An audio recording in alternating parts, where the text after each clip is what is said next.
The last example for 4. Factor 3p to the 8th plus 15p to the 5th plus 18p squared completely. So you have 3 terms. You have a first term that's raised to something other than squared, other things. And you have a coefficient that's a leading coefficient that's something other than 1. So we can probably factor some variables and a coefficient out.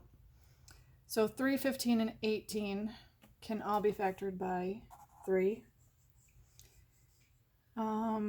P squared can come out. So what we have left is p to the 6th plus 5. 3 times 5 gives you 15. P to the 3rd plus 6. So now what we have left in the parentheses are 3 terms. It's a trinomial. It looks a little bit different though because this is not squared, but this is double what this is. So we should be able to put this, factor it like we would normally a trinomial. So we need to do our x. We need factors of 6 that equal 5. So factors of 6, 1 and 6, and 3 and 2. 3 and 2. So we're going to bring the 3p squared down. We'll do our parentheses.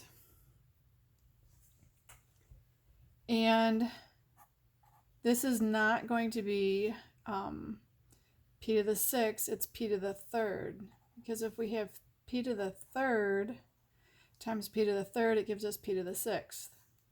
And then it will give us our middle term. So p to the 3rd plus 3 and plus 2. So we've pulled out the 3p squared. We factored the trinomial that was remaining. We have, this is raised to the 3rd power, this is raised to the 3rd power. So the next thing that we should look at is whether or not it's a sum or difference of 2 cubes, because our leading term is raised to the 3rd power.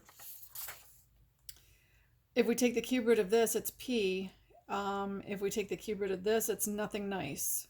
So we cannot factor this. This is going to be as far as it goes. Same thing with this. We take the cube root of p cubed, and it's p, but we can't take the cube root of 2 and get a nice value.